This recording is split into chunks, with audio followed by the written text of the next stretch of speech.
Data analyst అవ్వాలి and road మ్యాప్లో చూస్తే Python Excel why both. And first data analyst అంటే చూద్దాం.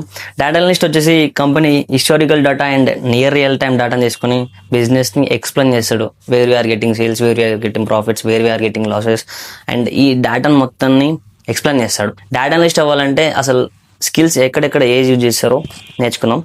ఫస్ట్ వచ్చేసి కంపెనీ డేటా వచ్చేసి డేటాబేస్లో స్టోర్ అయింది.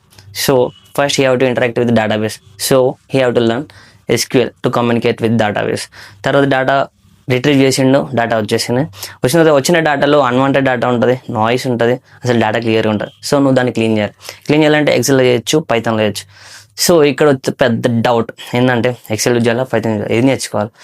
ఇక్కడ ఎక్సెల్ చూస్తే నీకు రోస్ వచ్చేసి ఓన్లీ 10 lakh రోస్ ఉంటాయి. నువ్వు స్మాల్ డేటాతో అనలైజ్ చేస్తా అంటే Excel is more than enough. And నువ్వు బిగ్ డేటా వచ్చేసి లైక్ ఒక అమెజాన్ అండ్ ఫ్లిప్కార్ట్ ఒక రోజుకి సేల్స్ చూస్తే మిలియన్స్ ఆఫ్ రికార్డ్స్ ఉంటాయి. సో అక్కడ నువ్వు ఎక్సెల్ యూజ్ చేస్తా అంటే కష్టం. అక్కడ ఆటోమేషన్ అవ్వదు, ఎక్సెల్లో స్లో అయిపోద్ది, క్రాష్ అయిపోద్ది. అదే పైథాన్కి వచ్చేస్తే నువ్వు పైథాన్ బేసిక్స్ నేర్చుకుంటానే సరిపోదు, అడ్వాన్స్ లైబ్రరీస్ నేర్చుకోవాలి. Like pandas, నంపై, సీబాన్. Pandas, నంపై data creation and manipulation కోసం, అండ్ సీబాన్ విజువలైజేషన్ కోసం. అండ్ నెక్స్ట్ విజువలైజేషన్ టూల్స్ ఉంటాయి, పవర్ బిఐ, ట్యాబ్లు. ఈ రెండిట్లో నువ్వు 2 నేర్చుకున్నా పర్లేదు, ఏదో ఒకటి స్ట్రాంగ్గా నేర్చుకున్నా పర్లేదు. అండ్ నెక్స్ట్ ఓన్లీ ఇవే కాకుండా ఏ integrated tools like GitHub, Copilot, ChatGPT దీంట్లో పర్ఫెక్ట్ అయి ఉండాలి, అర్థం చేసుకోవాలి.